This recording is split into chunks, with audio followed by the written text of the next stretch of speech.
I hadn't been back since my brother Lewis's funeral.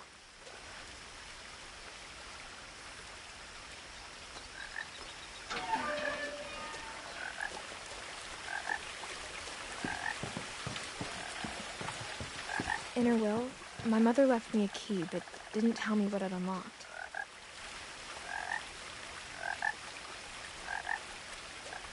Maybe she thought I'd know.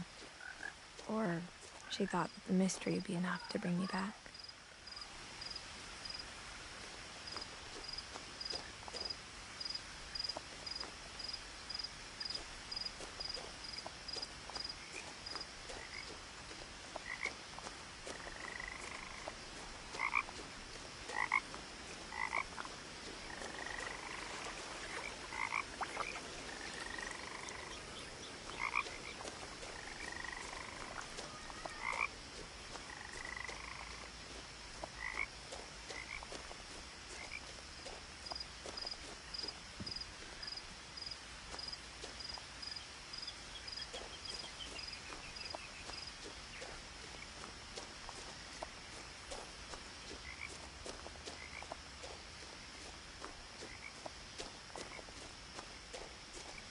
No one had driven this way in a long time, but I saw a few hoof prints.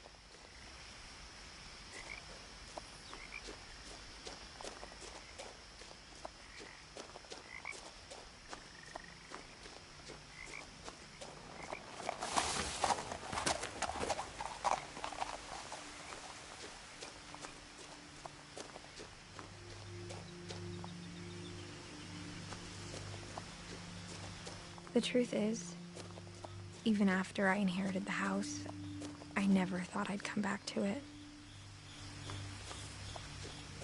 But now I had questions about my family that only the house knew the answers to.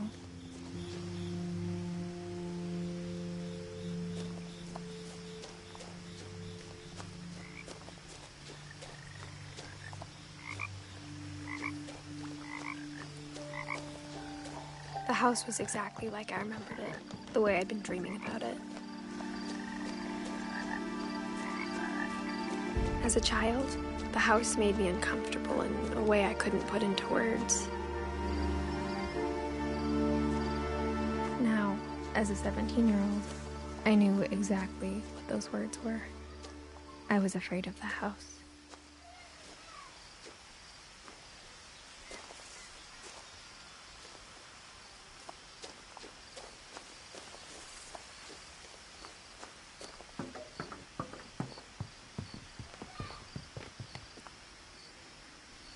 I hoped the key might unlock the front door. It didn't.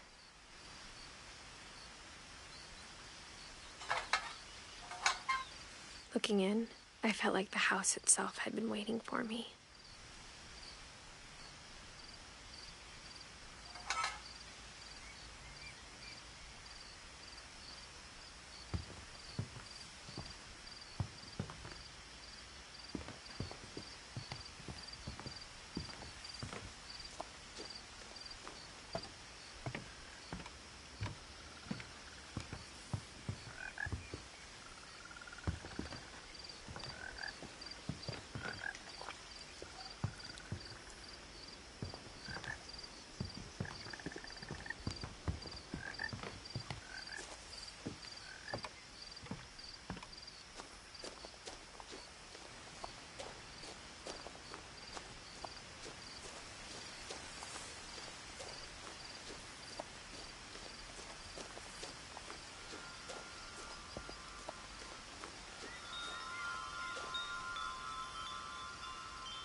Crawling through the doggy door used to be a lot easier when I was 11.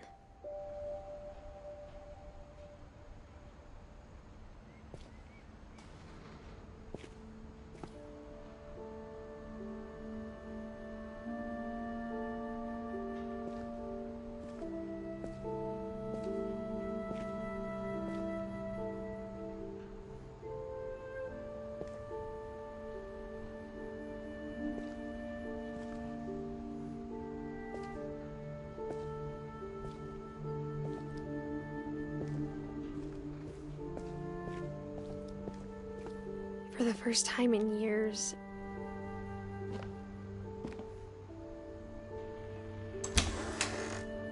I felt like I was home.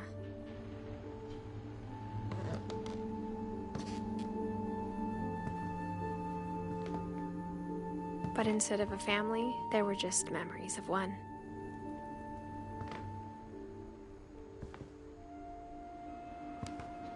Like how only one restaurant would deliver to our house, so we had Chinese a lot.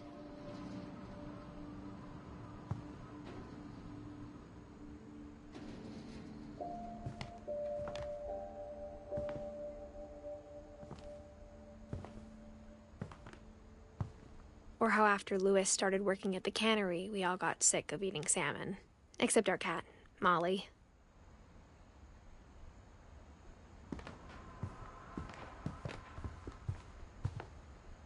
The table was still a wreck from the night we left. It was like a bomb had gone off, killing everyone but sparing the furniture.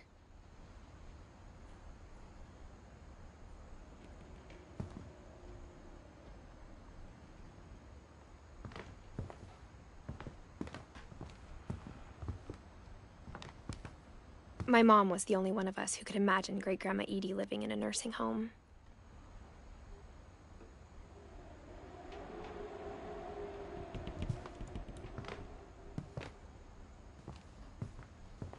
Nothing in the house looked abnormal. There was just too much of it, like a smile with too many teeth.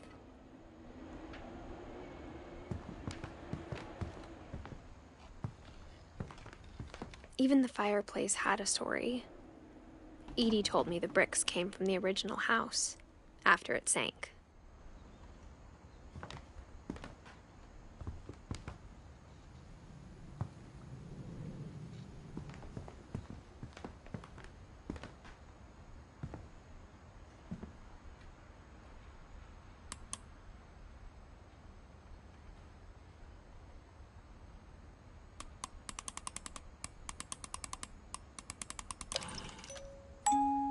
Great-Grandpa Sven built a music box for Barbara, along with the rest of the house.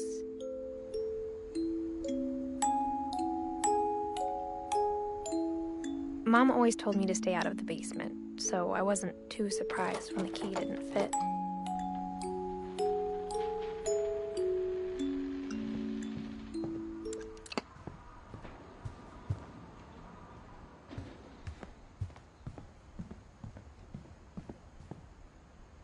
My mom wasn't much of an optimist, but she never stopped believing that my brother Milton was alive.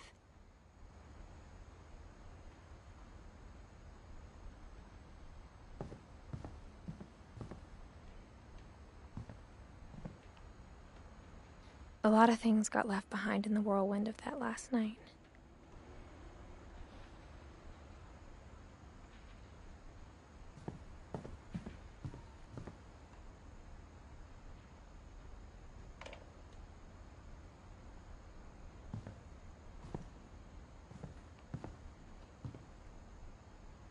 After Milton disappeared, Mom sealed up all the bedrooms. Then Edie retaliated and drilled peepholes.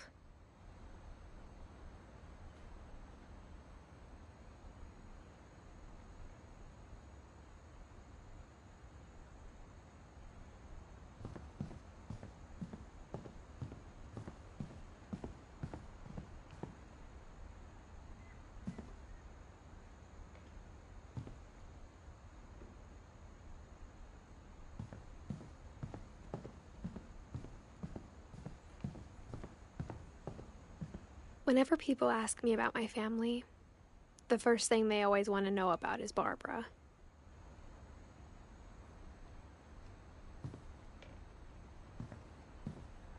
Edie's father, Odin, built the original house.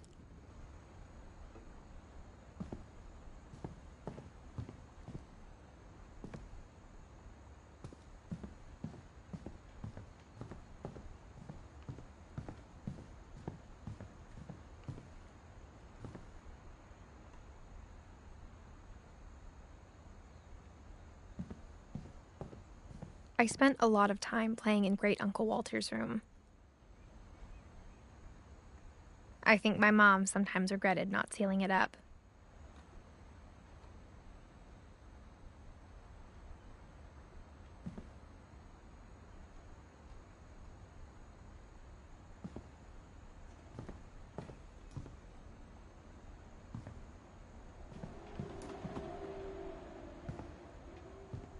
Lewis told me there were secret passages, but I never believed him.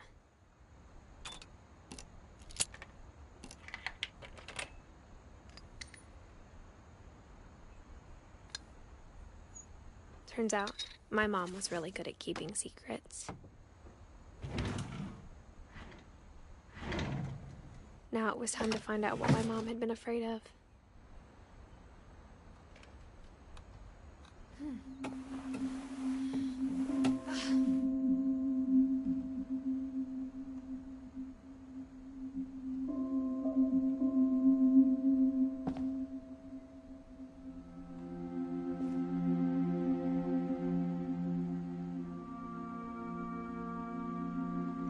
From the paintings on the wall, it was clear my brother Milton had been here before me.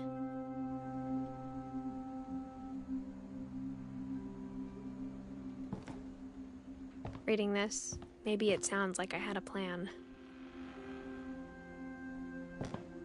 But I had no idea what was behind that door.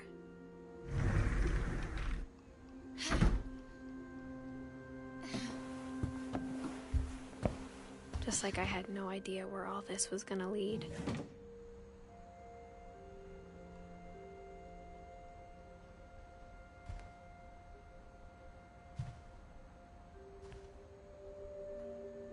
I grew up looking at Molly's room through the peephole. Molly's gerbil had a tiny bedroom with its own even tinier gerbil cage.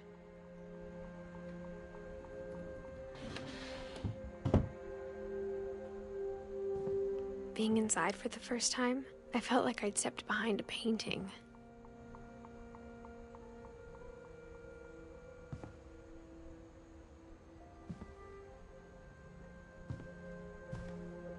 I got the sense Edie had spent a lot of time here, before my mom sealed the doors.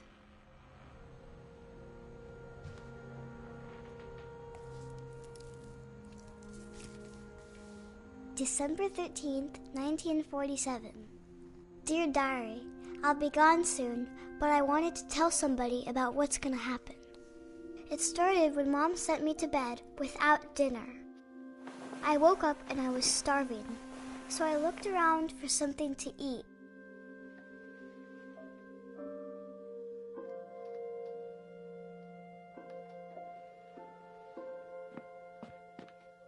The gerbil food was dry, but I didn't mind it.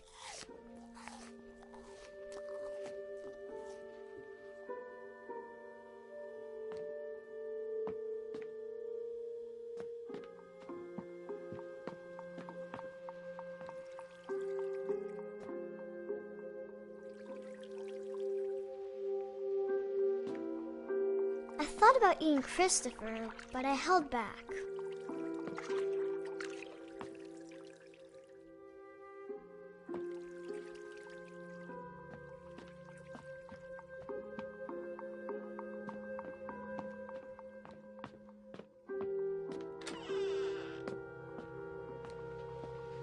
I kept eating and eating.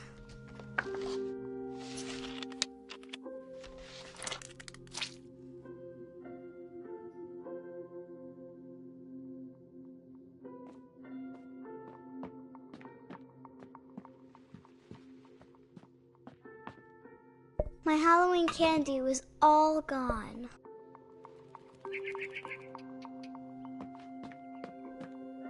Then I heard chirping outside my window.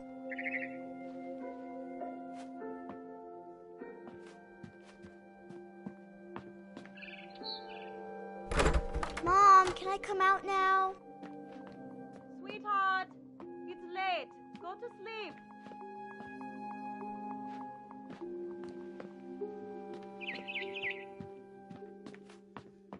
It was a barn swallow going back to her nest. I reached out for her.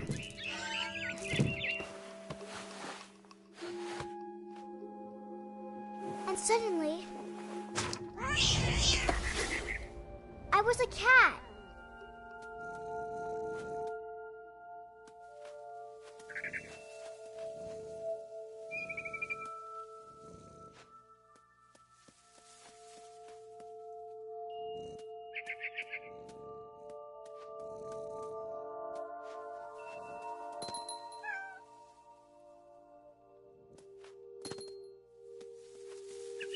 I tried to be quiet, but the bird was really scared.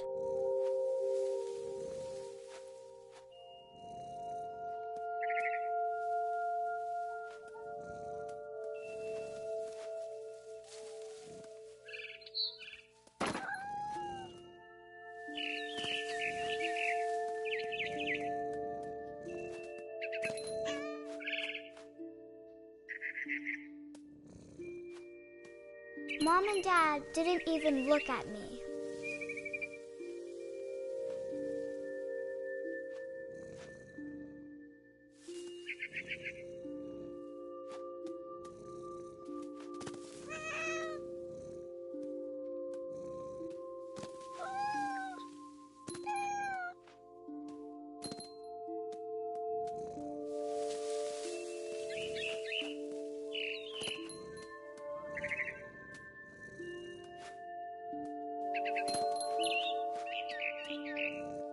I jumped and I almost got her.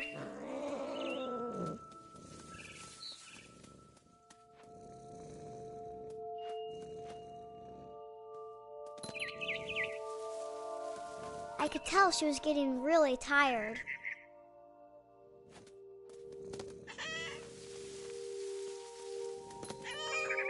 And now I was up in the big tree. I promised Dad I wouldn't climb it anymore. All I cared about was eating that mama bird.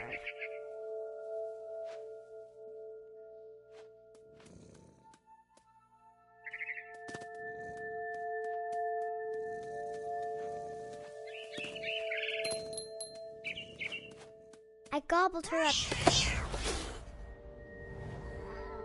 And suddenly, I was an owl. First, all I heard was the wind. Then I heard little teeth nibbling in the grass.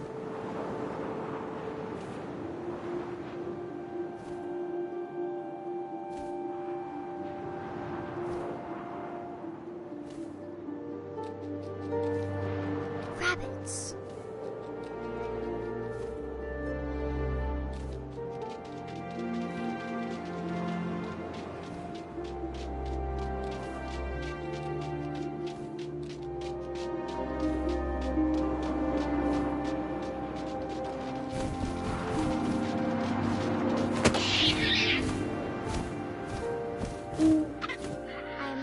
His face looking up and seeing mine through my talons. I swallowed him up, and I didn't chew one bit. Then I flew off to find something bigger.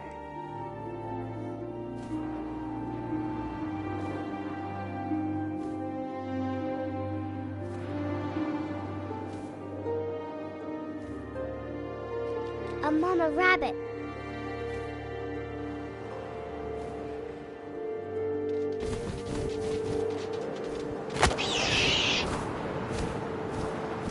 She was almost too big to carry.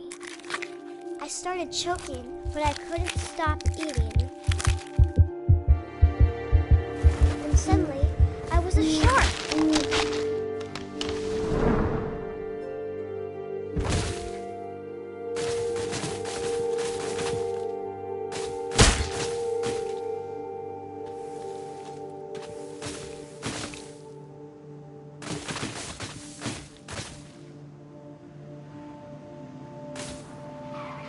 I rolled off a cliff and into the ocean. Now, I was hungrier than ever.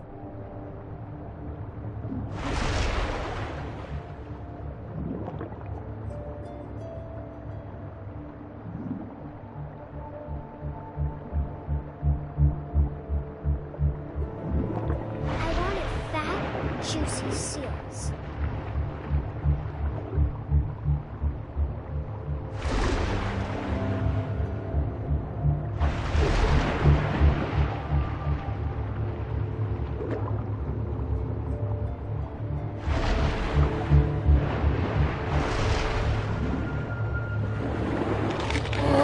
I tore off her flipper, and it tasted really good.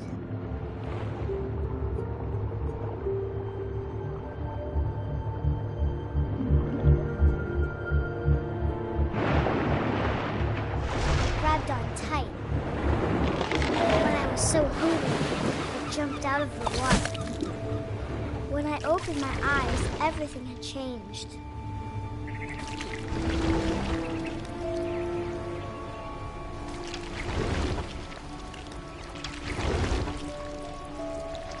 Now I was a monster, and I smelled people everywhere.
I was big, and I moved real quiet.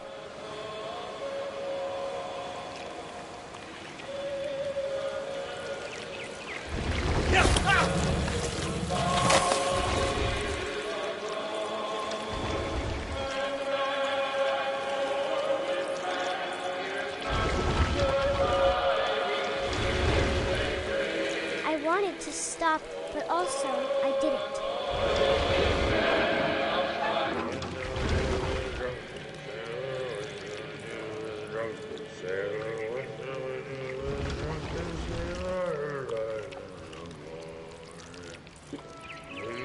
Belly with a rusty razor, belly with a rusty razor, his belly with a rusty razor, what shall I do with a drunken sailor? What shall I do with a drunken sailor? What shall I do with a drunken sailor? After the last passenger, I was still hungry.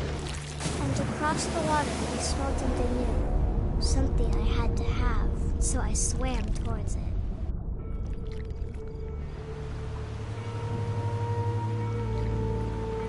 I slithered onto the sand, and the good smell went into an old pipe.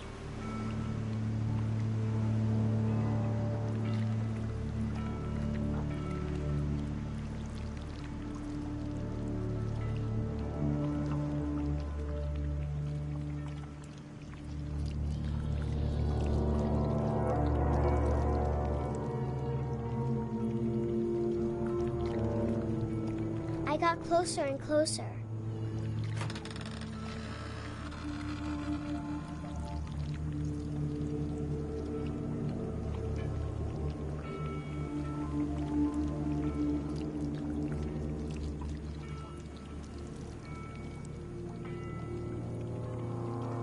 All of my stomach started growling. And suddenly, I was me again. I held my breath for a long time, but I couldn't hear anything. I think it's waiting for me to fall asleep.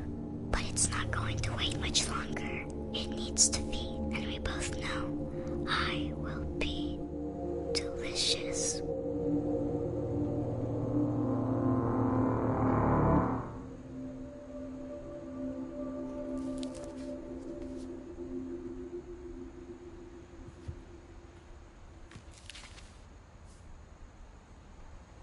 I'm not sure if I believed all of that, but I'm sure Edie would have.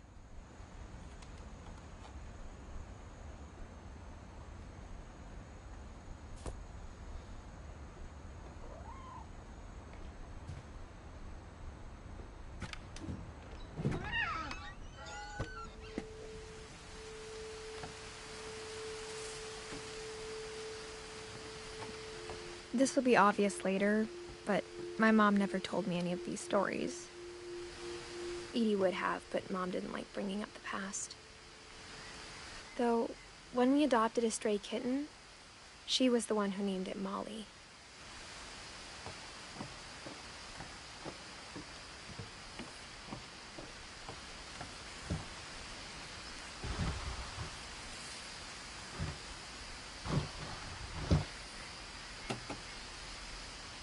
I spent a lot of time in Great-Grandma Edie's room.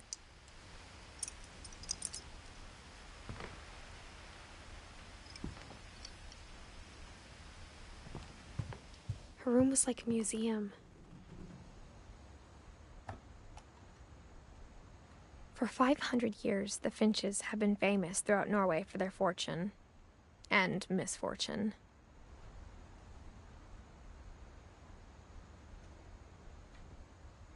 Odin Finch buries the latest victims of the family curse, his wife Ingeborg and their newborn son, Johan.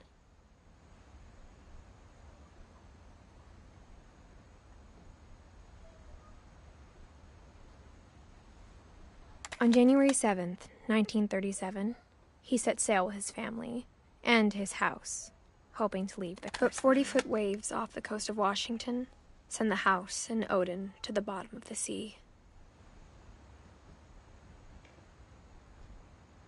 Odin's daughter Edie, with husband Sven and baby Molly, step ashore on their new home, Orcas Island. Odin Finch is the first to be buried in the new family cemetery. His daughter Edie is already dreaming of a new Finch house.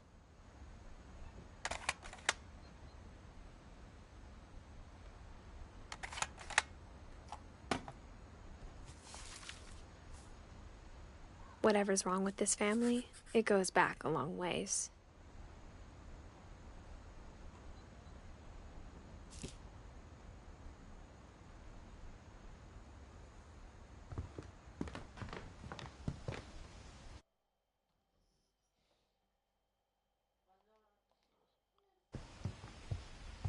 When Edie told people Sven was killed by a dragon, she could also have said he was building a dragon-shaped slide that collapsed.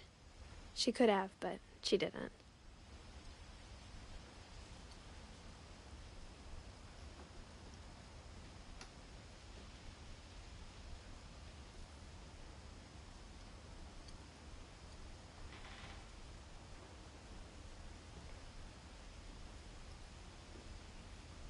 Even in her 90s, sometimes Edie seemed a lot younger than my mother.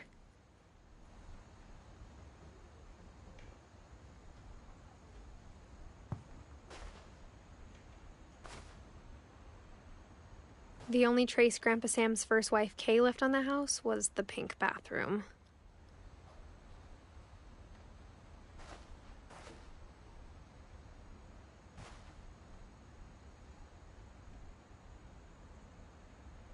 It was a pretty big trace.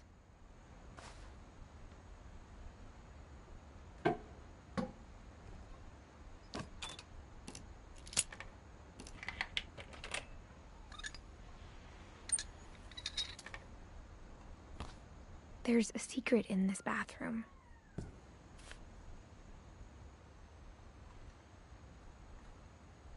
It's in the last place you would look. It isn't in the cupboard.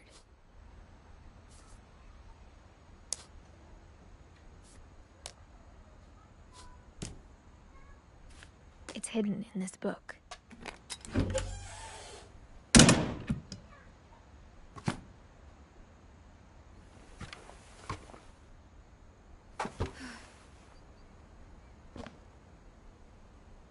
Sven gave Sam an old camera he'd refurbished. He never put it down.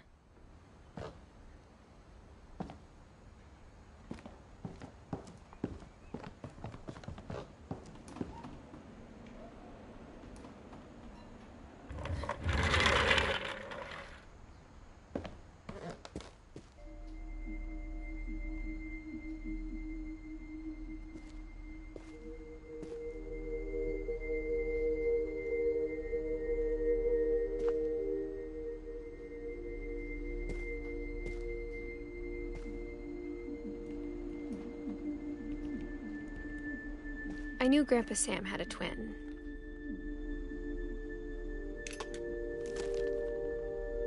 And that he never talked about him.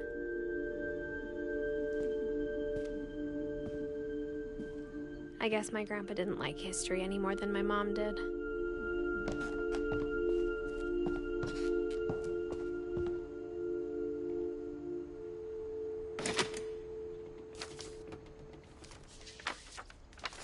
How I Want to Remember My Brother by Sam Finch.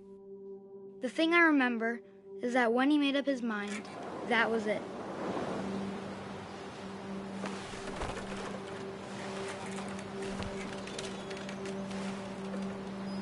My brother said he'd die before he ate another mushroom, and he did. At Barbara's funeral, we swore we'd never be afraid again. And he wasn't.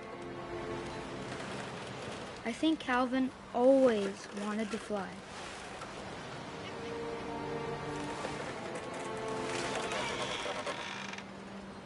Sam! Calvin! Dinner's ready! Coming!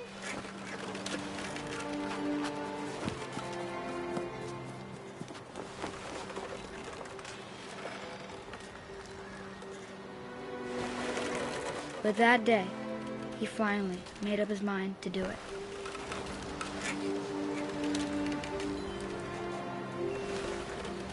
I told him going around was impossible. Maybe if I hadn't said that, Calvin! I'm not gonna tell you again! maybe if the wind hadn't picked up, then maybe he'd still be here. But I doubt it. I think he'd already made up his mind. That's what I want to remember about my brother.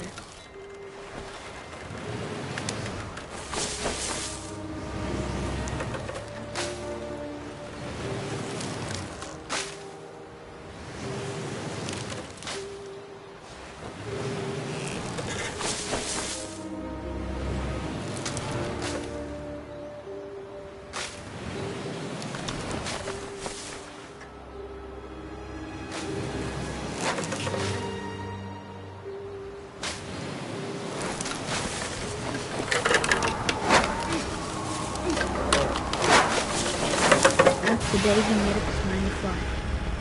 And he did.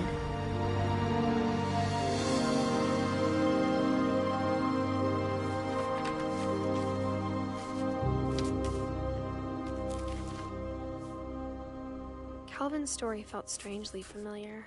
When I was younger, I remember trying to do the exact same thing.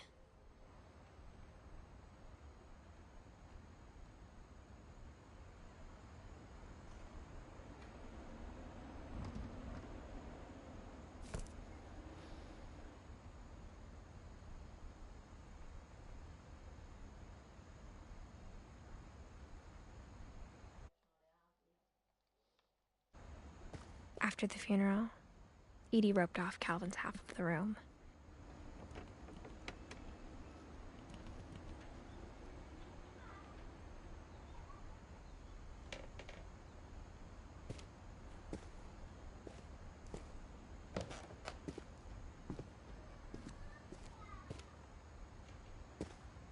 Mom said Grandpa Sam enlisted at 18 and never set foot in the room again.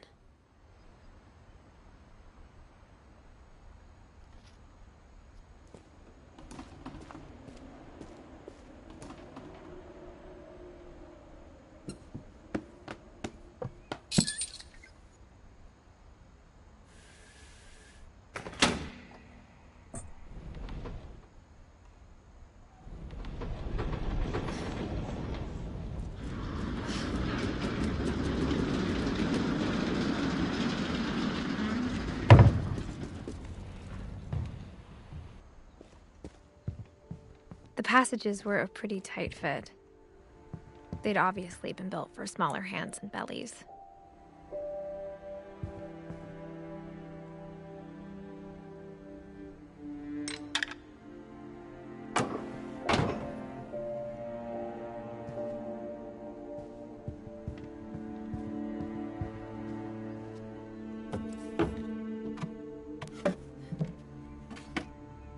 Growing up, I always thought of Barbara as a child star.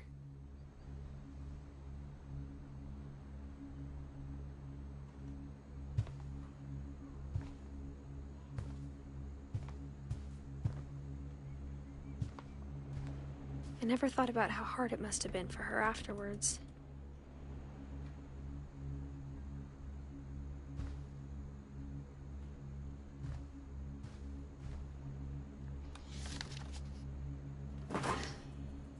Of all the stories people wrote about Barbara's death, I'm surprised Edie saved this one.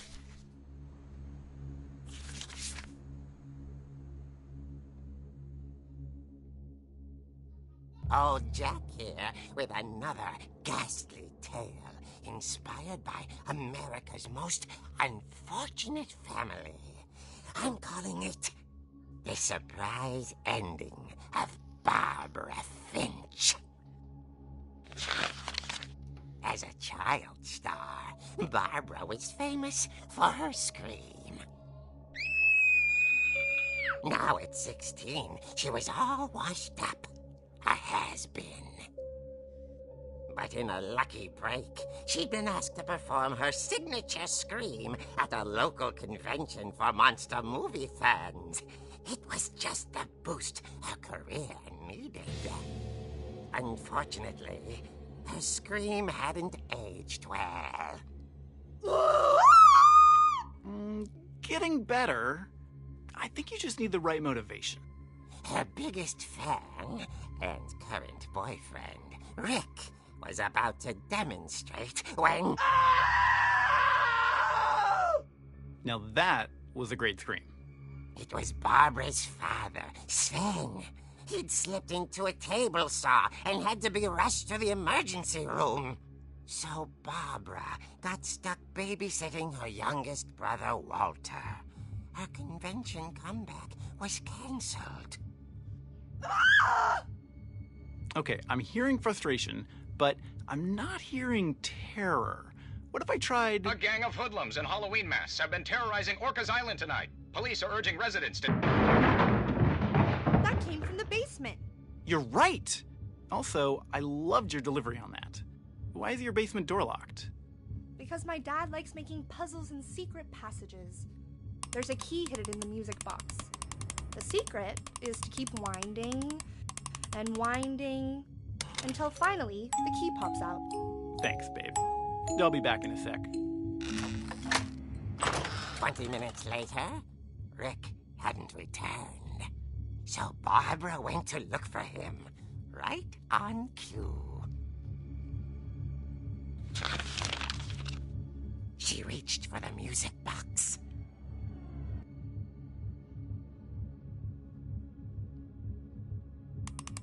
And as she wound the key, she listened for Rick, but the house was silent.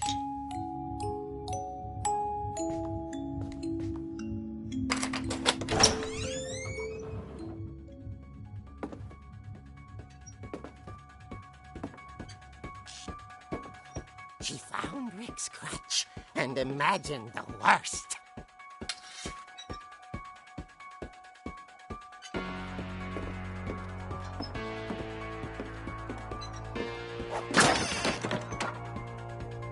The gang's leader is the infamous Hookman killer, Dr. Carl Hamill, who impaled and then ate his family 10 years ago tonight.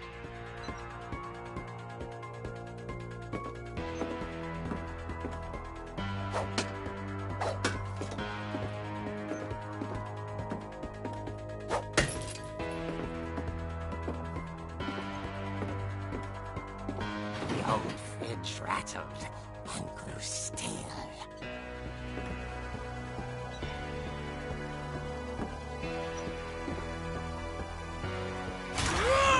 Oh dear! Oh! Rick? Barb, relax. I was just trying to scare you to help you find your scream. Well, I'm not scared, Rick. I'm furious. Then act furious.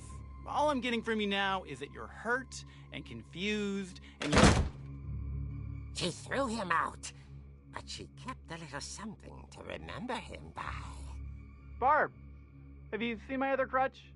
and she was still holding it when she fell asleep watching the late picture show. Hours later... Barbara! Walter, what's going on up there? Ah! Okay, I'm coming up, but if this is a trick, you're dead, Walter.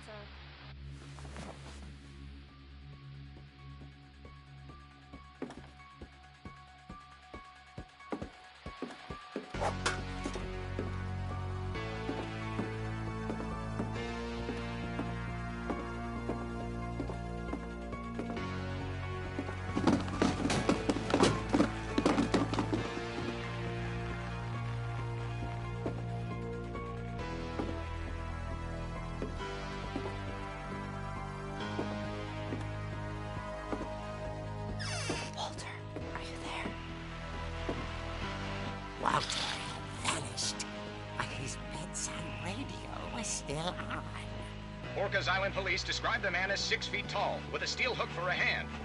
Residents are urged to lock all doors and windows and notify the police of any suspicious activity.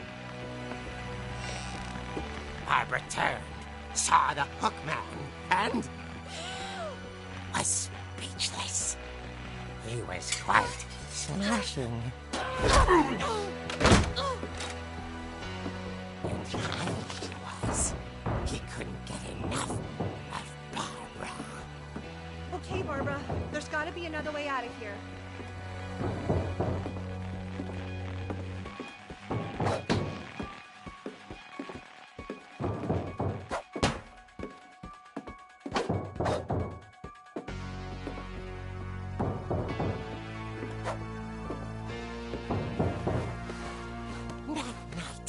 She played her part beautifully.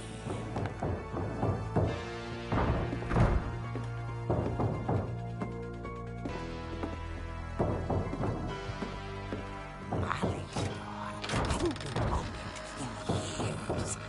The hinges groaned.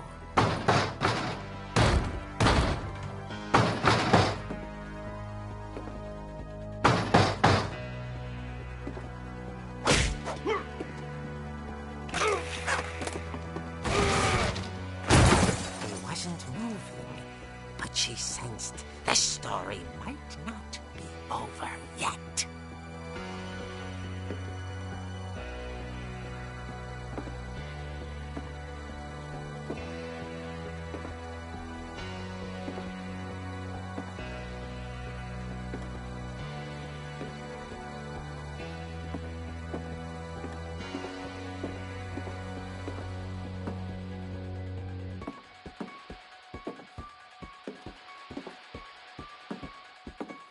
The hookman had vanished. She listened for his breathing, but all she heard was...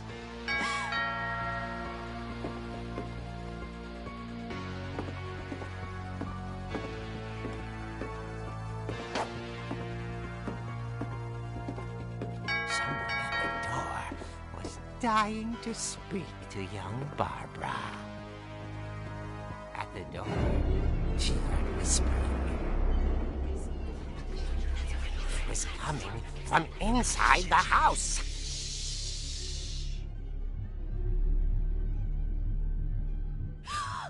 Oh dear.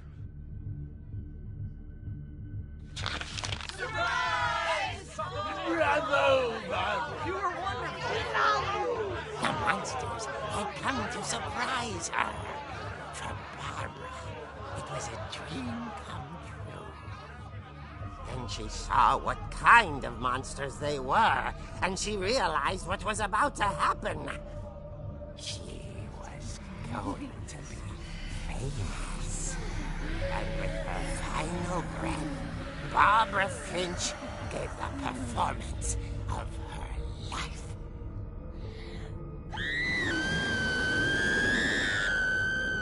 I wasn't there myself, but I hear Barbara was magnificent. Poor girl. She had a taste for stardom. But unfortunately, so did her fans. Of course, the police blamed it all on poor Rick, who disappeared the same night. And little Walter? Hiding under his bed the whole time. He took it all pretty hard. But that's another story. As for Barbara, tucked inside the music box is all they ever found of her. Her ear. Now that's what I call a real eerie tale.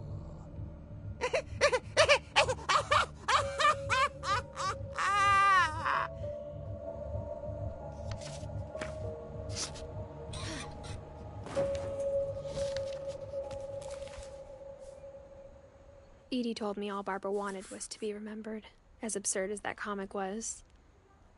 Maybe what Edie saw was a happy ending.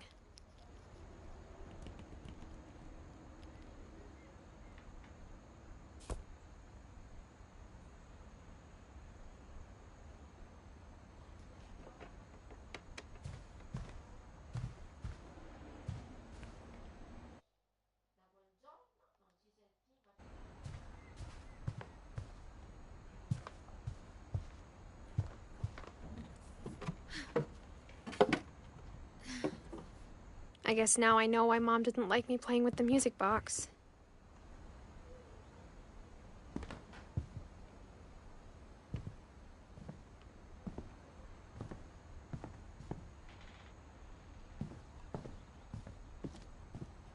Mom must have locked the third floor stairs on the night we left.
Mom said the basement was off limits, unless I wanted another tetanus shot.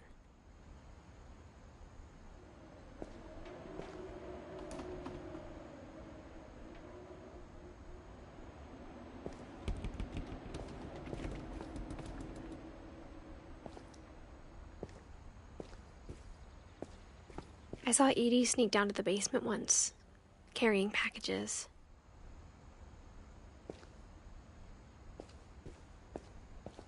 I thought maybe she was hiding presents.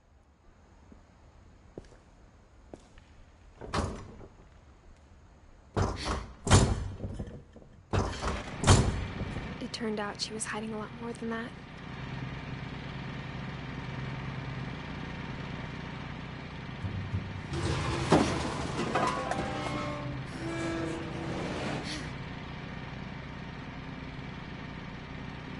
I remember asking Mom once about where Walter had gone.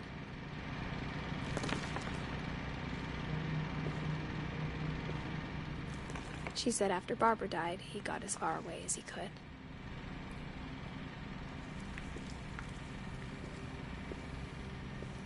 If there's a pattern in all these stories,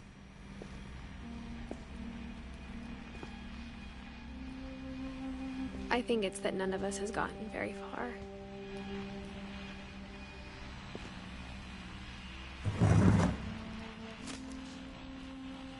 Goodbye, everyone. I can't believe I've been down here for 30 years. On that first day, after the shaking started, I didn't think I'd survive a week.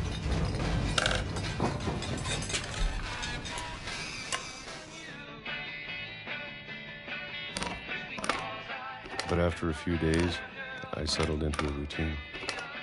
That's what kept me sane. having a schedule, living for today. I always expected to be dead tomorrow. But if you wait long enough, you get used to anything.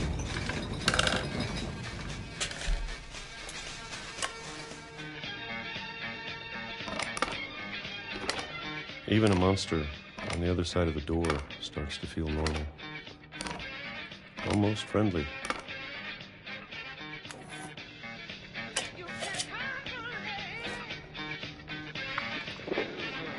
And then one day, everything just stopped.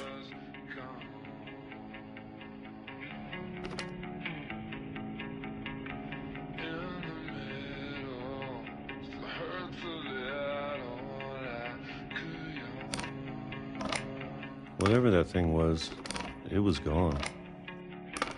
Maybe it got tired of waiting. Or maybe I just got tired of being afraid.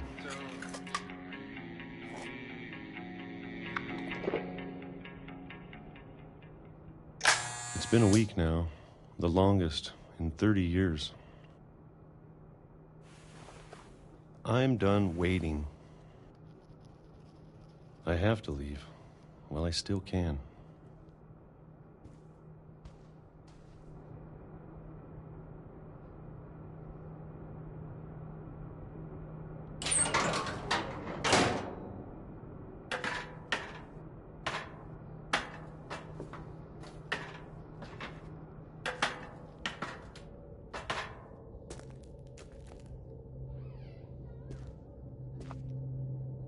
I know it's out there somewhere.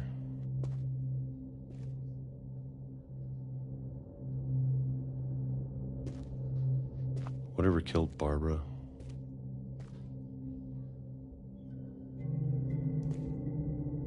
And Molly. And Calvin. Maybe this is all a mistake.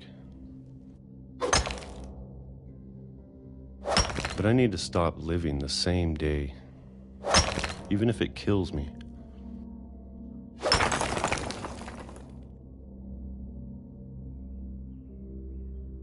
Whatever's out there, I want you to know I'm ready for it. I'm going to appreciate all of it, especially the food. I don't mind if I only have a year left, or a month, or a single week. I'd be happy with one more day. I can already imagine the sun on my face.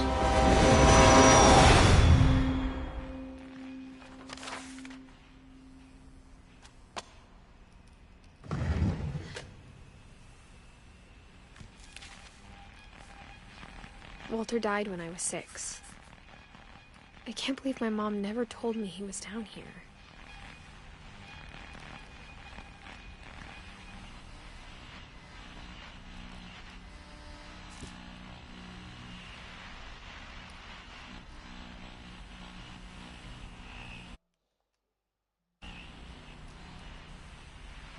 I'm sure my mom was trying to protect me.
Maybe she was afraid I'd end up like Walter.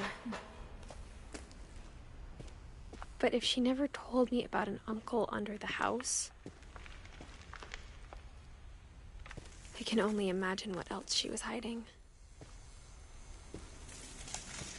I don't want to make the same mistakes she made.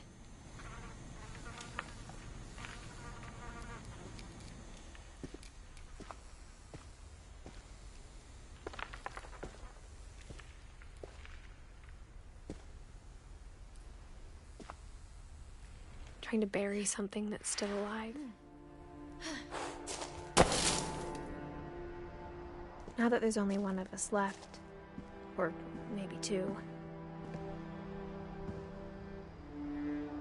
I thought it was time I heard the stories for myself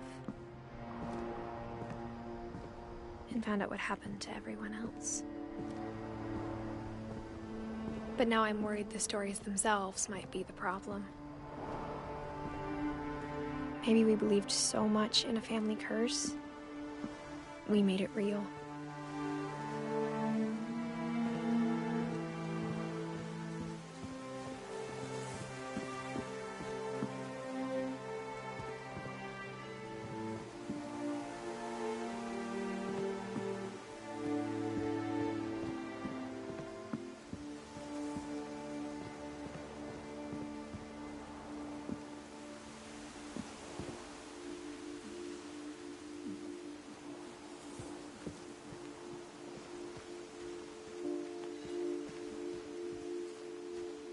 I don't know if I should even be writing this.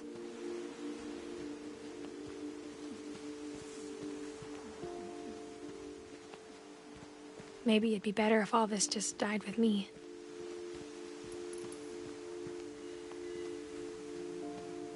But I thought you should know about your family.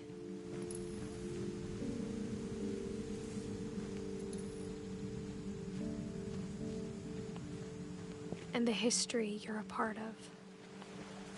Though to be honest, I feel as lost as you probably do right now.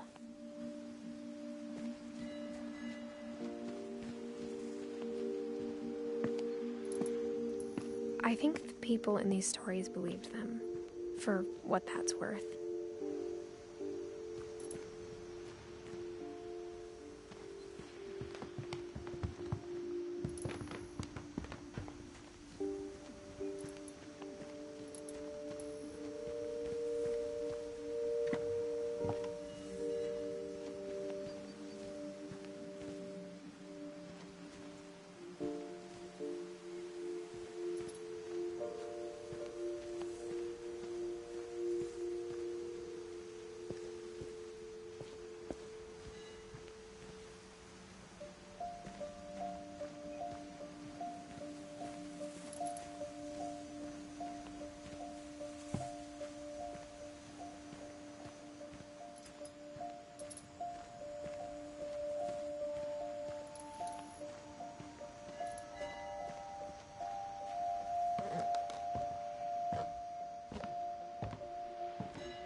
And when you look at the house, that history of imagination and stubbornness and madness, any of it seems possible.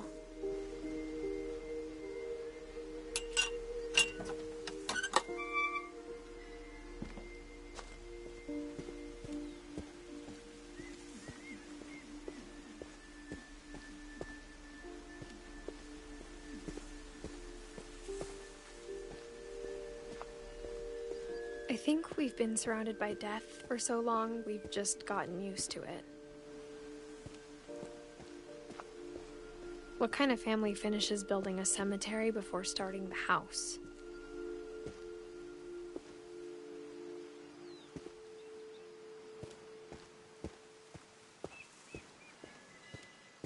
It's embarrassing for me to admit this, but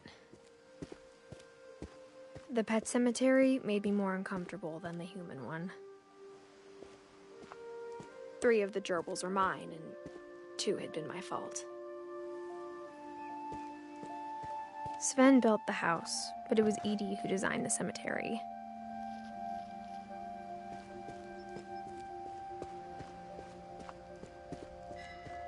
I'm sure Odin's monument had been Edie's idea. My mom was always trying to move on, but for Edie, the past never went away.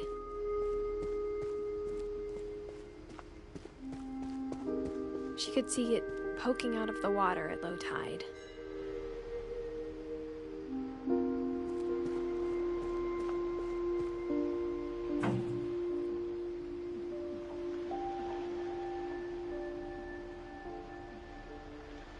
Edie said she dreamed about the old house every night.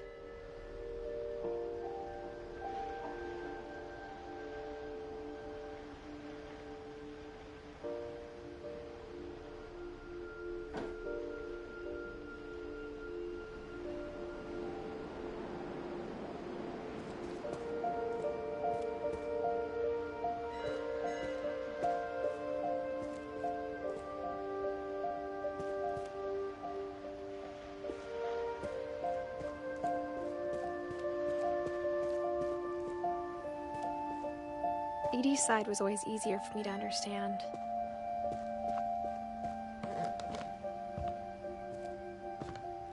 But the older I get, the more I can see where my mom was coming from. She lost 2 of her brothers, just like I did. I get why she tried so hard to protect us.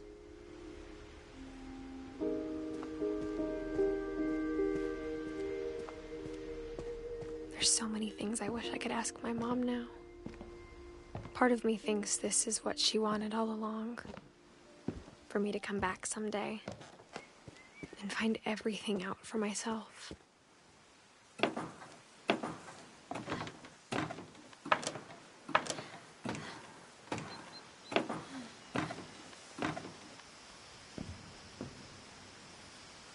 But looking back on it now,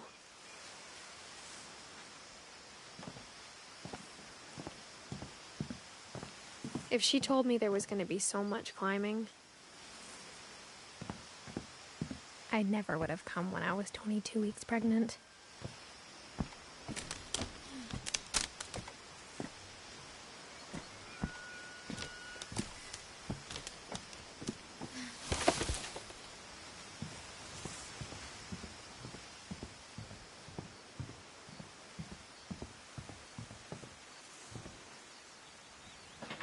I never met Grandpa Sam, but I think he and my mom had a lot in common.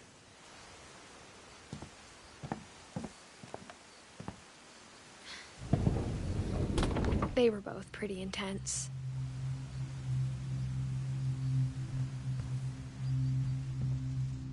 Sam spent his life shooting photos, but Mom said he got nervous being in front of the camera. I guess we're all afraid of something.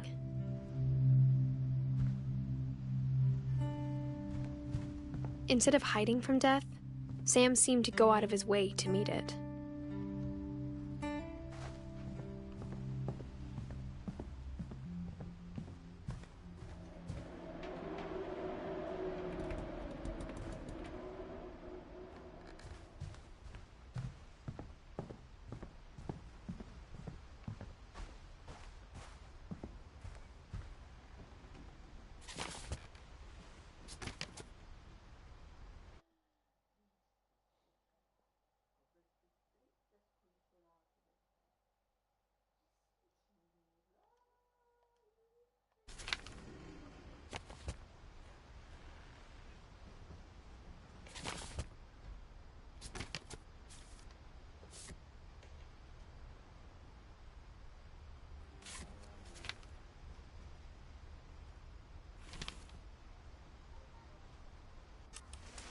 Dawn, I promise, you'll never forget this weekend. Yes, sir. These memories are gonna last a lifetime. Am I gonna have to shoot anything? It's a hunting trip, Dawn. Shooting is strongly encouraged.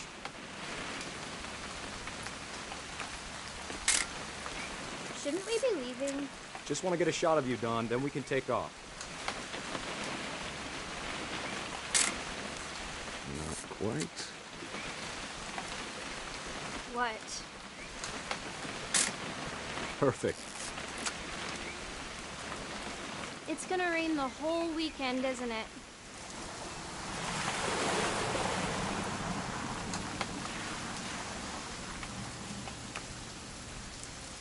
never forget this weekend, Dad. That's the spirit. Smile, Dawn. Okay, got it. I'm gonna take some pictures, okay? Just be careful. That camera's older than you are.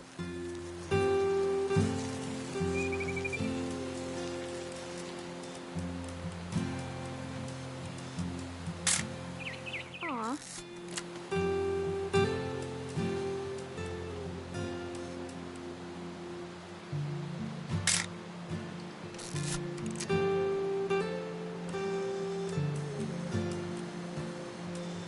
You're right, Dad. It's starting to clear up. Still freezing, though.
Definitely should not have drunk all that coffee. Hold still. Hey! That's a keeper. I'm just saying, I'm not always gonna be here, Dawn. You'll need to remember this stuff, if you want to survive. I'll be fine, Dad. You know who else thought he was gonna be fine? Some guy who died. Dawn, I'm being serious. I know, Dad. You're always serious. Doesn't being out here make you want to chill out? Well, to tell you the truth, I haven't been out here in 20 years.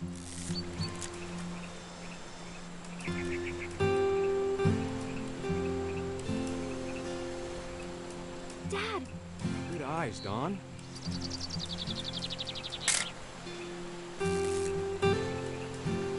Before you take the shot, let me get a picture of you.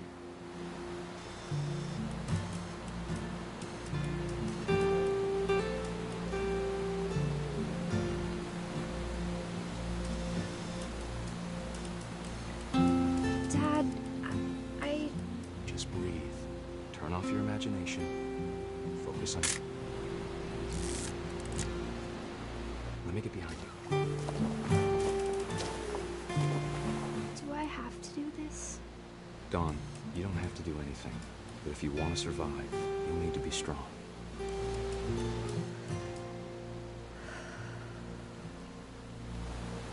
Now keep yourself squared up, elbows down, like we practiced. Whenever you're ready. Great shot, Dawn!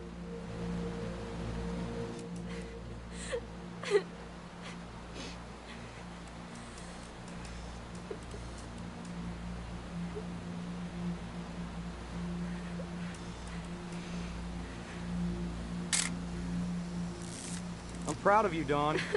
Always remember that, okay?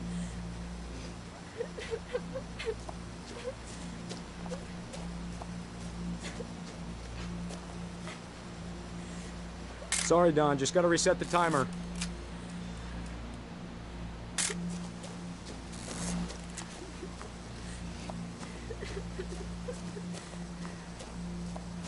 Dad, it's twitching.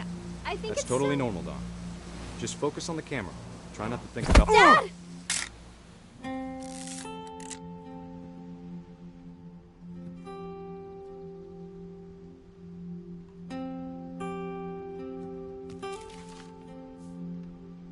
Of all these stories, that's the one I wish most that my mom had told me.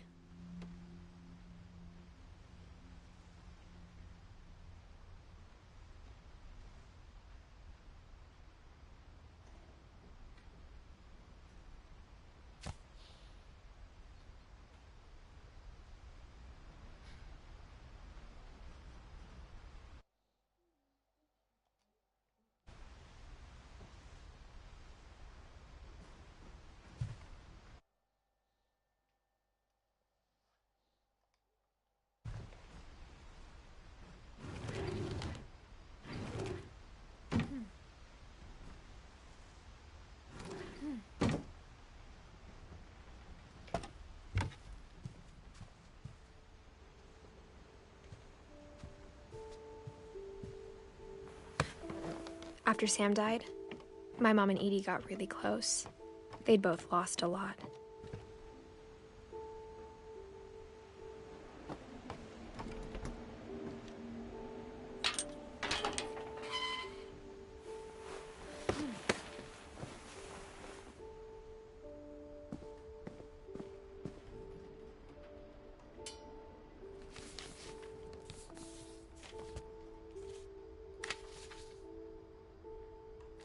Dear Kay, do you remember the way Gregory used to laugh when he thought he was alone? Like something funny was happening, but only he could see it.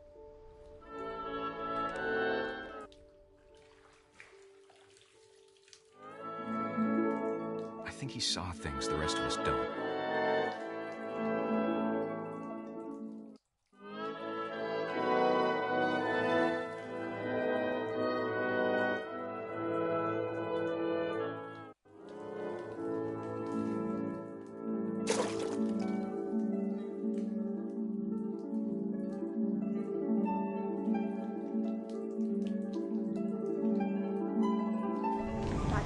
Gregory, it's time to... Hold on, sweetie. Hello? Sam, I told you I don't want to talk right now. I wonder what he saw.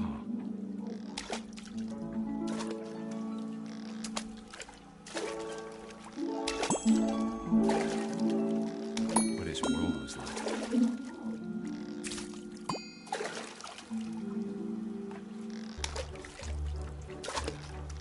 He reminded me so much of Calvin.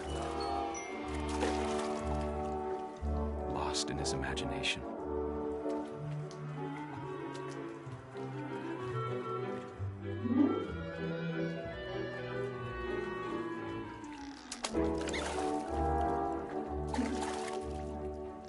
Whatever it was, he saw.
Sure made him happy.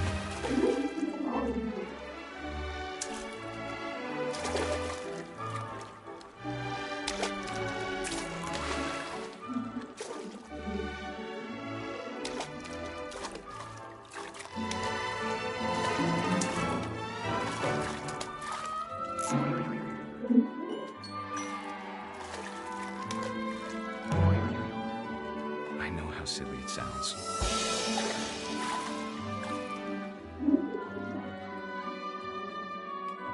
That I worried about a baby being too happy. But I could feel him slipping away. Sorry about that, Gregory. I know you did everything you could. Maybe if I hadn't called that night. Damn it. Hold on, I don't want Gregory to hear this.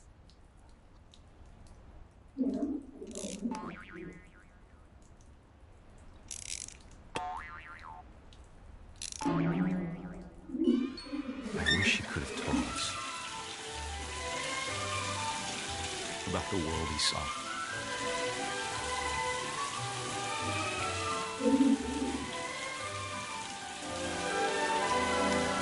There's so much I don't understand about Gregory. About everything.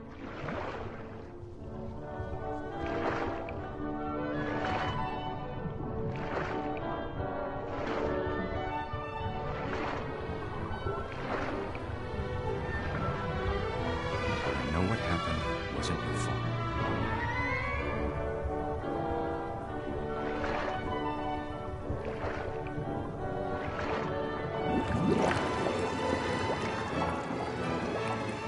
I'm sure he's happy.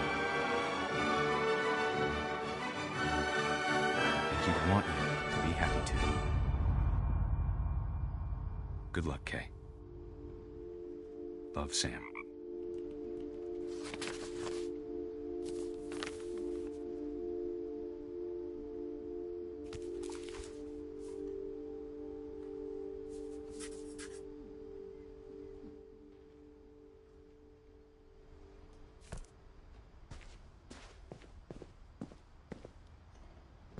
I can't imagine my mom ever writing poetry, and yet...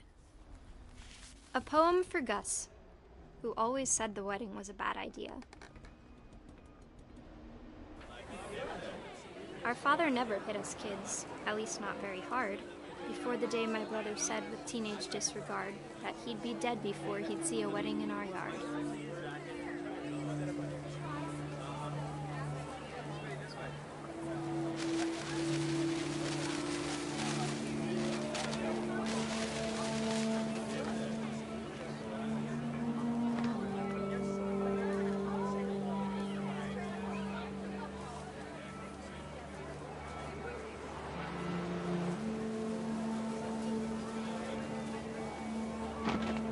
My father made him come, of course, but Gus stood far apart, just flew his kite and bottled up the storm inside his heart.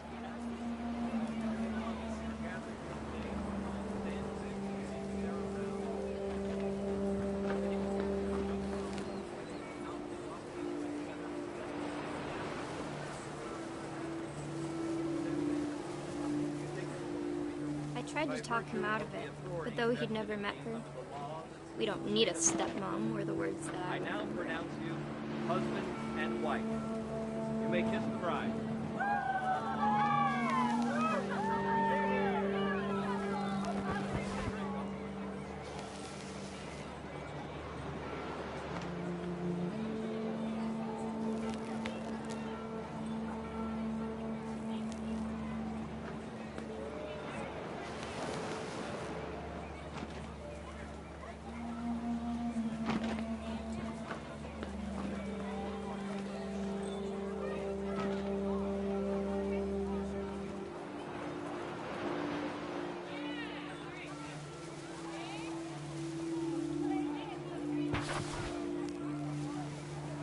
When the time for photos came, Dad ordered him to come here.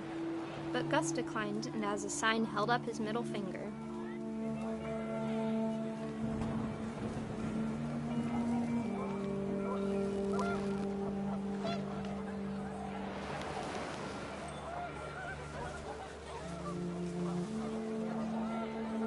The wind picked up, and panicked geese appeared and quickly went. But all the humans did that day was go inside the tent.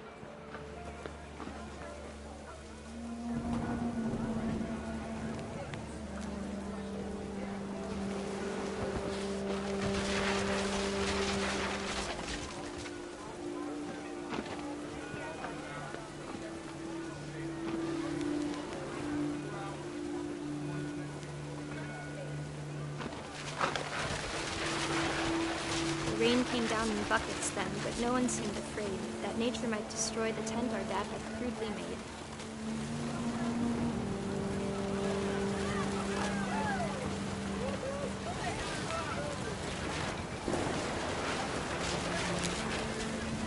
The thunder sounded much too close and full of angry power, but all my father said to this was, "Make the music louder."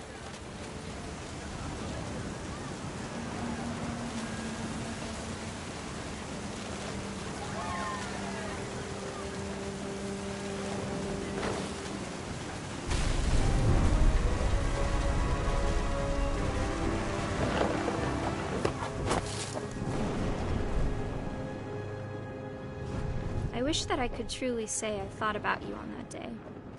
Out there on the beach alone, just you, the wind, the sea, and foam. But I didn't, until we found you.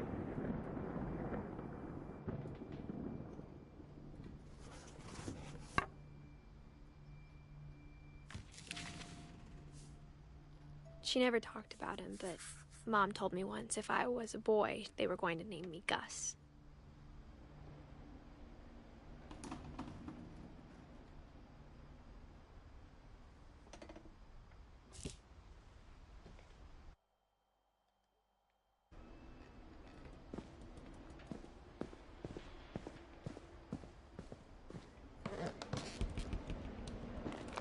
My mom moved up to the loft after her brothers died. At the time, it was as far away as she could get.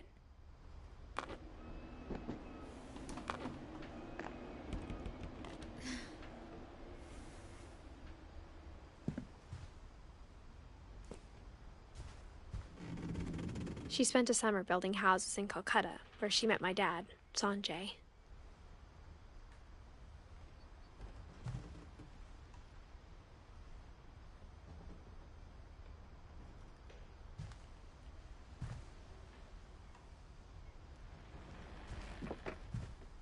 Religion was another thing my mom never talked about, but I think it helped her a lot after her dad died.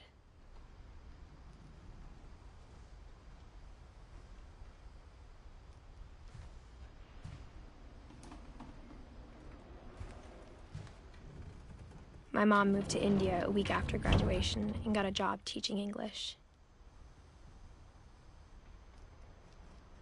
Louis was born a year later.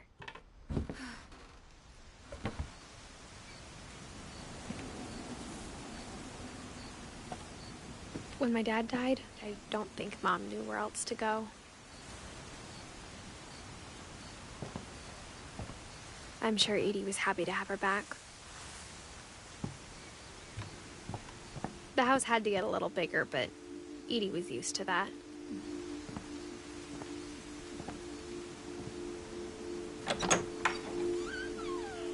And for a while, things were good, almost normal. But it didn't last.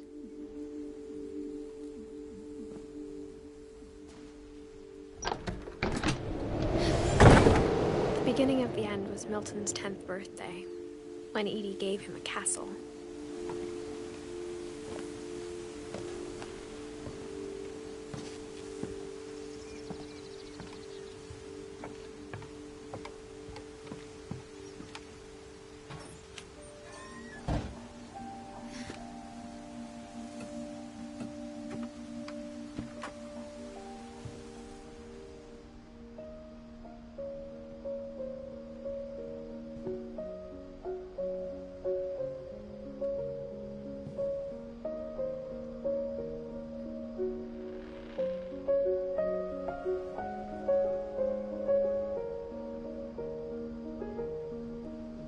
I think Edie was happy to finally have another painter in the family.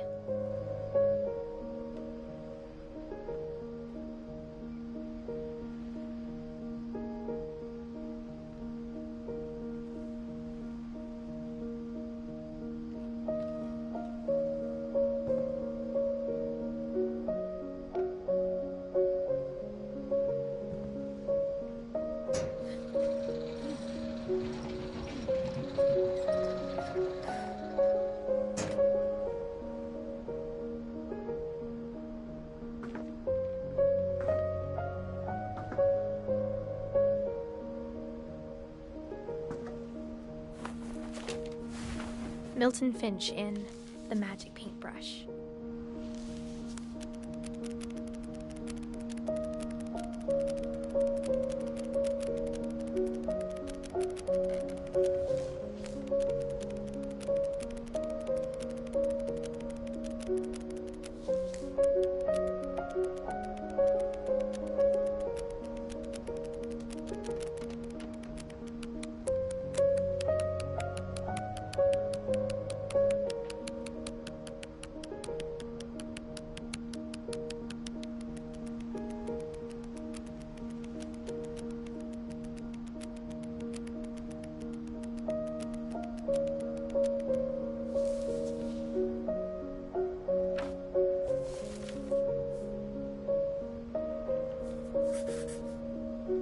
was 4 when Milton disappeared.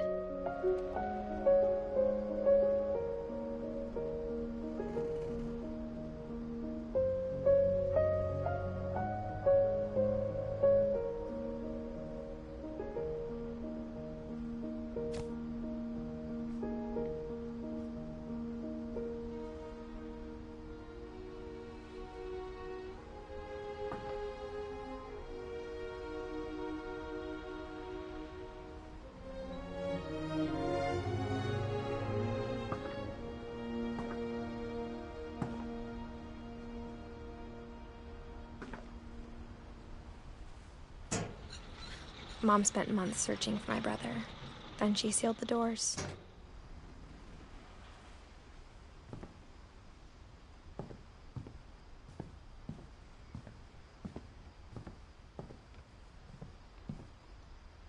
Whatever Milton had found in the house, Mom didn't want it getting out.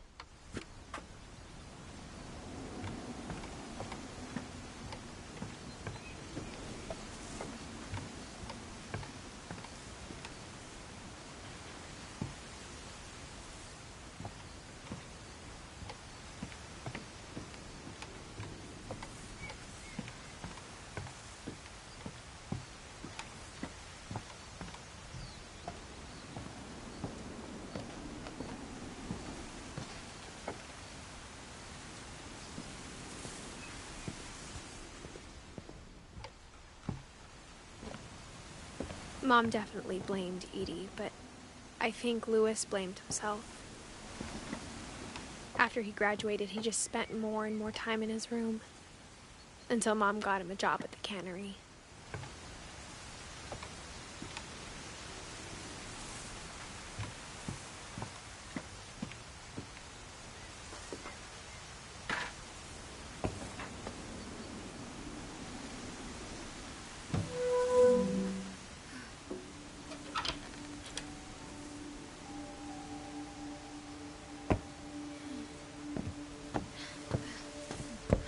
Louis's room smelled very, very familiar.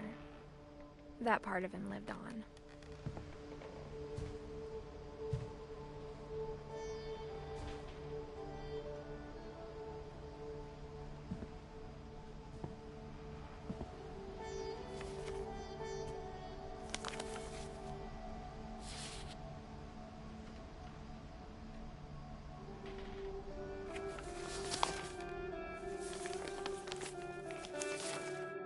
Dear Mrs. Finch, as Louis's psychiatrist, I can understand your desire for an explanation. As I see it, the trouble began in January, shortly after we convinced your son to seek treatment for substance abuse. Newly sober, I believe Louis first noticed the monotony of his daily life.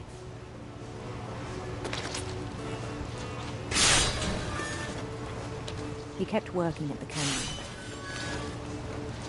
but he withdrew part of himself. In our sessions, I saw the same behavior. His mind began to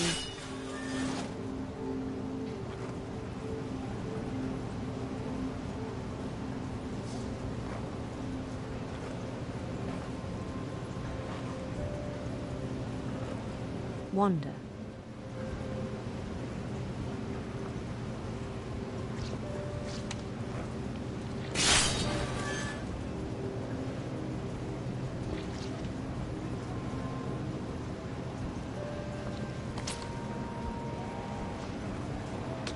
I asked him to describe it. He said he started small, imagining a labyrinth. He'd feel his way about. Then something moved. Bats. And toads.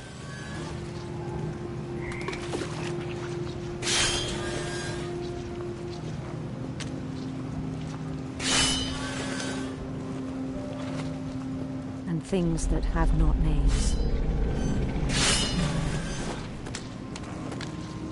He knew it was all in his head.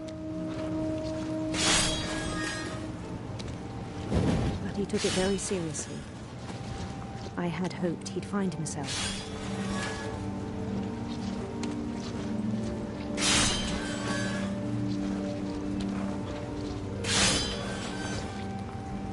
But he found something more. I worried about him then. Daydreaming at the cannery.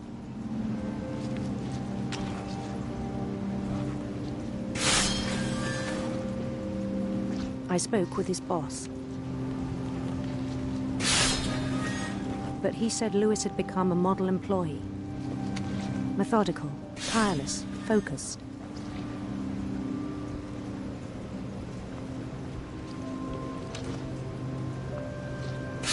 Like a whole new Lewis.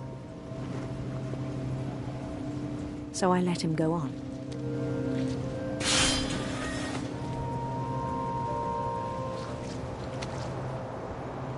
I even encouraged him. It seemed very promising at first. He told me he'd made a new friend.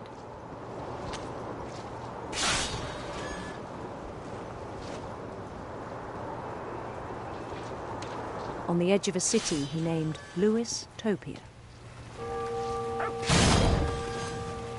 He built the city up slowly, brick by brick.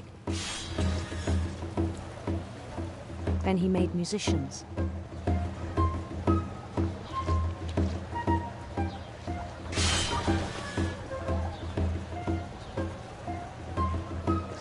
And songs for them to play. He talked about starting a band. And he was always humming something. Every day his imagination grew stronger.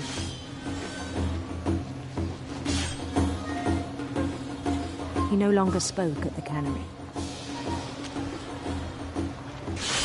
But his chopping was as reliable as ever. Then one day it struck him that all the cheering crowds, even the stones under his feet, were all in his imagination, so he could do whatever he wished.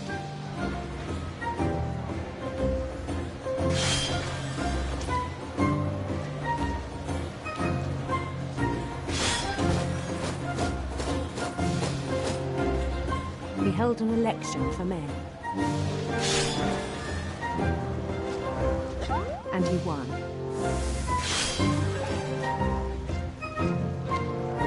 They begged him to stay, but his mind was already wandering.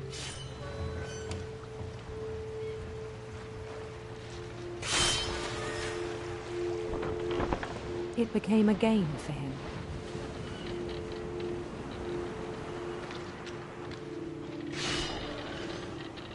He'd conquer a city, then immediately push on. New Louisville.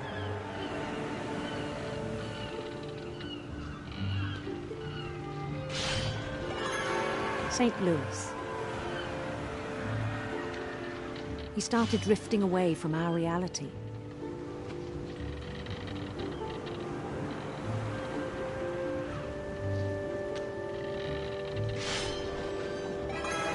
Minneapolis, until one day he forgot to go home from the cannery. Even as his mother pleaded with him, part of Lewis kept sailing on.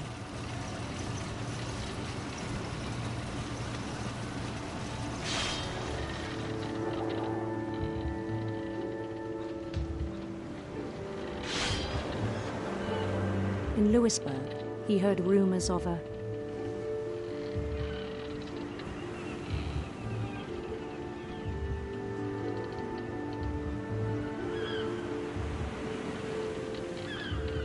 handsome queen.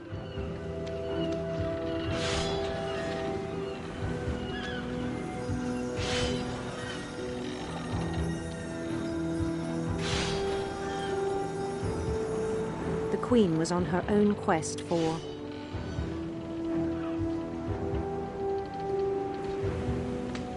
sinister serpents.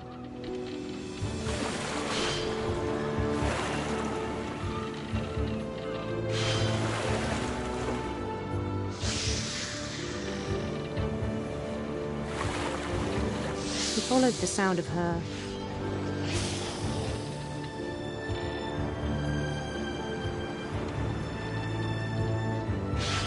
silver harp.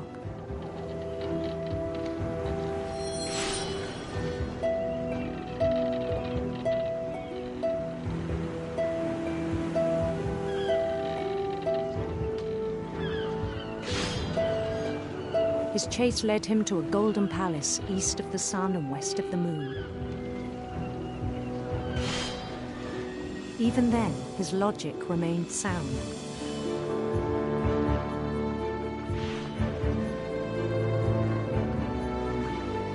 He knew the world was all in his imagination.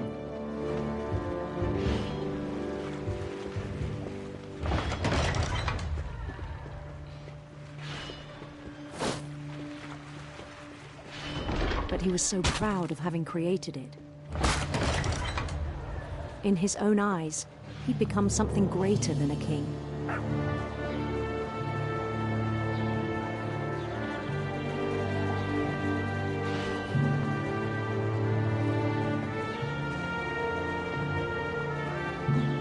For someone who'd never known success in the real world, I think it was overwhelming. And then it struck him that the real Lewis was not the one chopping salmon, but the one climbing the steps of a golden palace.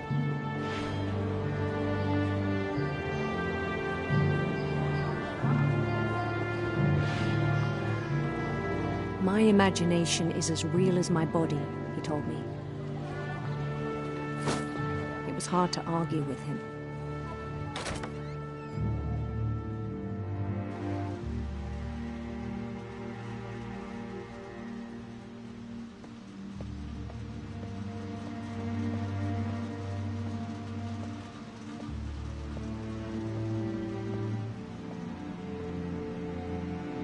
He began to forget the world we know.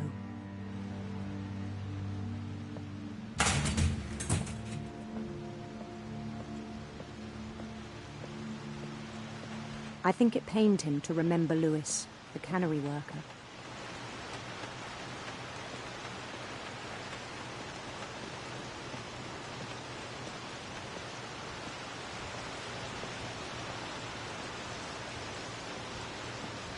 He began to despise the man with a royal contempt.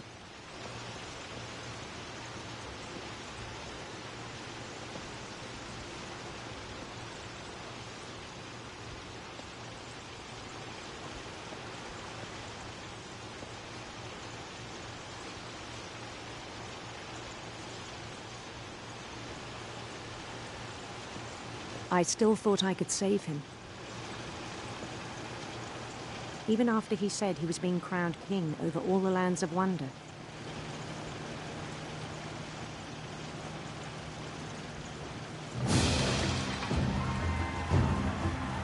The palace would be packed with his companions.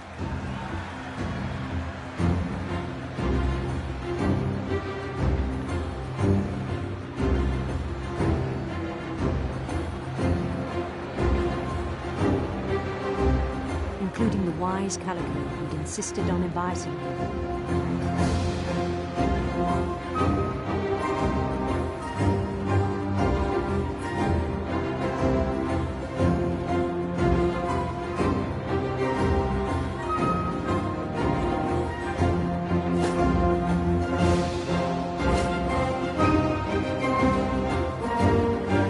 His queen waited, holding his crown.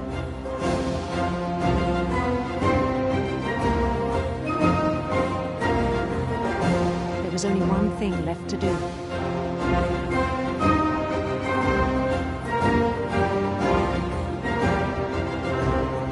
Bend down his head.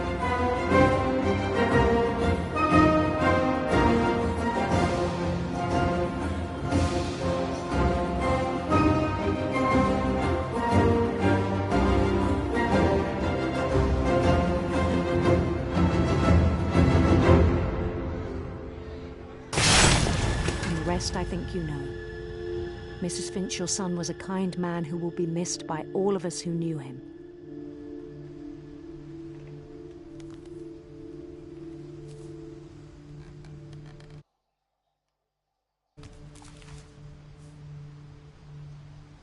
My brother was really cool. I wish you could have met him.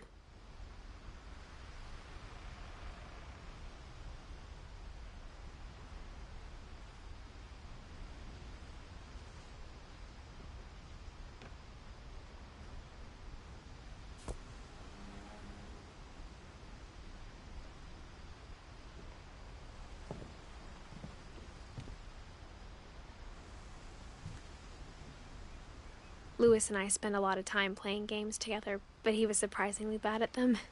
He died a lot. He was so proud of being Indian. I think for him, it was a way to be something other than just a Finch.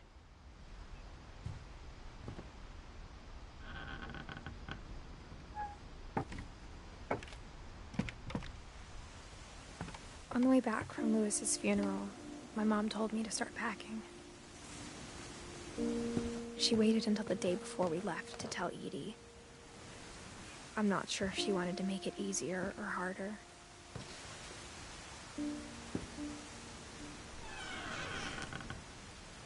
I wish we'd stayed. But I understand why we left.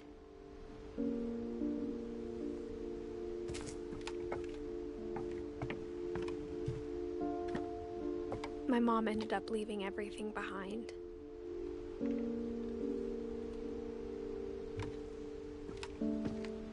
What happened that night had been coming for a long time. Maybe it should have come sooner.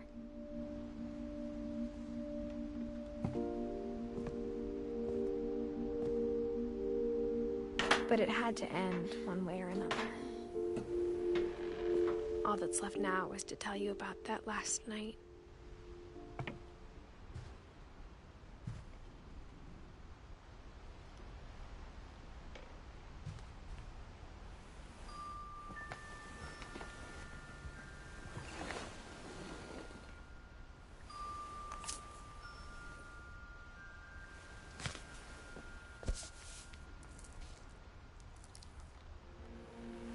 That whole last day, Edie just watched us pack and didn't say a word.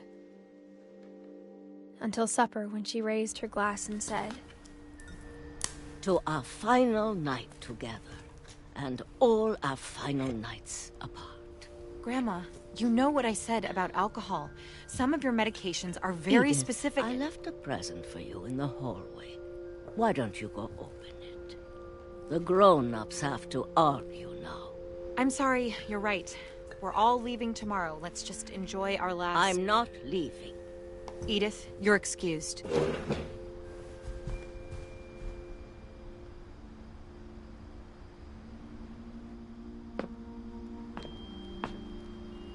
The power had been shut off that morning, but Edie always had plenty of candles. When my mom sealed the library, I don't think she knew about the other entrance.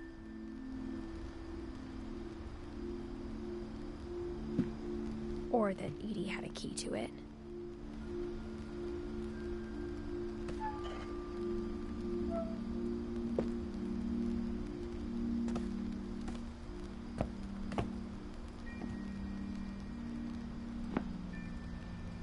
That thing you're afraid of isn't going to end when you leave the house.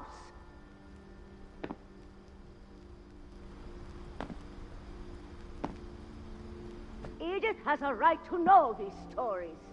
My children are dead because of your stories. I think it's best if Edith and I leave tonight.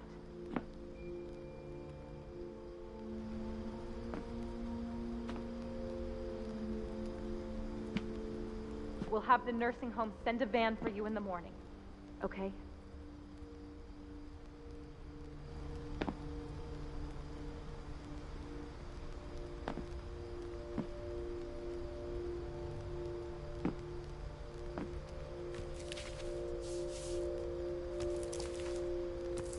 Dear Edith, there's so many stories I wish I could tell you, but there's only time for one. This is about what happened on the night you were born. That night, the tide went way, way out.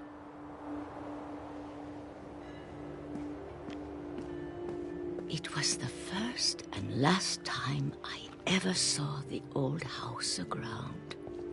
There'd been an earthquake out in the middle of the ocean. They called it the lowest tide in 1,000 years. God, it smelled awful.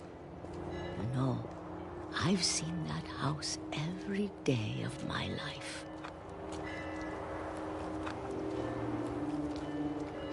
never thought I'd go back to it. When the fog rolled in, I lost my way.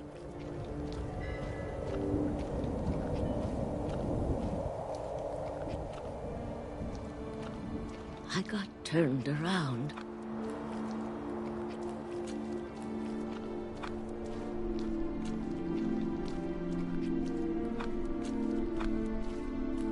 For a while, I wandered.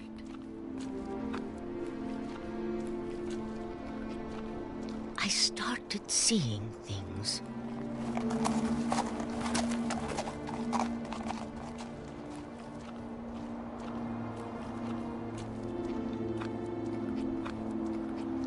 Things I'd forgotten had ever existed.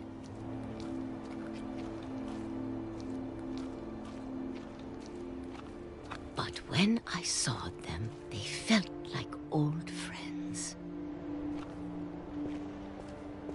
That night, a lot of things came back to me. Or maybe I came back to them.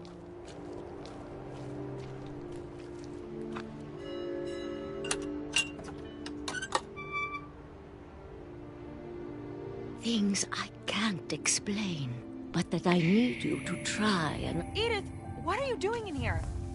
It's mine. Edith! Mom, you're gonna rip it! Let go! I kicked and screamed, but Mom dragged me to the car.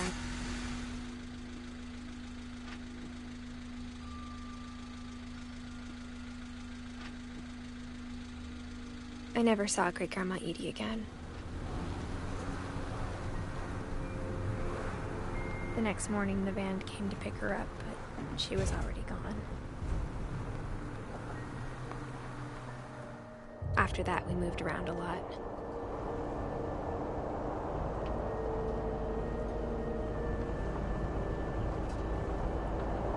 We both tried to make the best of it.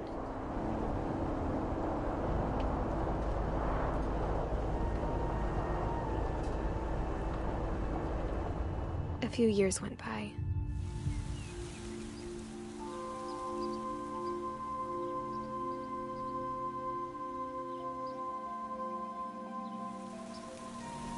My mom didn't like to talk about it, but she started getting sick a lot. The rest happened pretty quickly.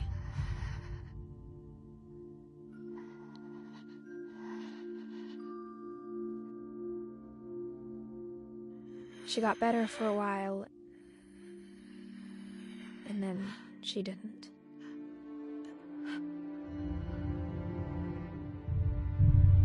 And then I was alone.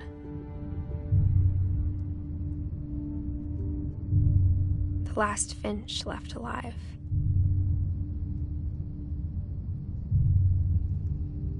Until I found out about you. I'm still not sure what to tell you about all this. If we lived forever, maybe we'd have time to understand things. But as it is, I think the best we can do is try to open our eyes. And appreciate how strange and brief all of this is.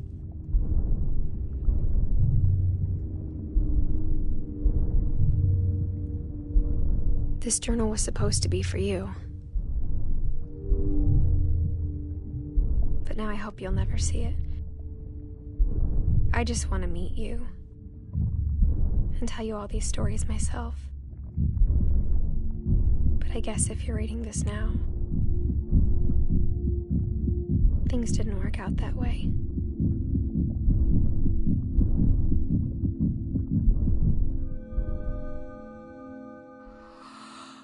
This is where your story begins. I'm sorry I won't be there to see it. It's a lot to ask, but I don't want you to be sad that I'm gone.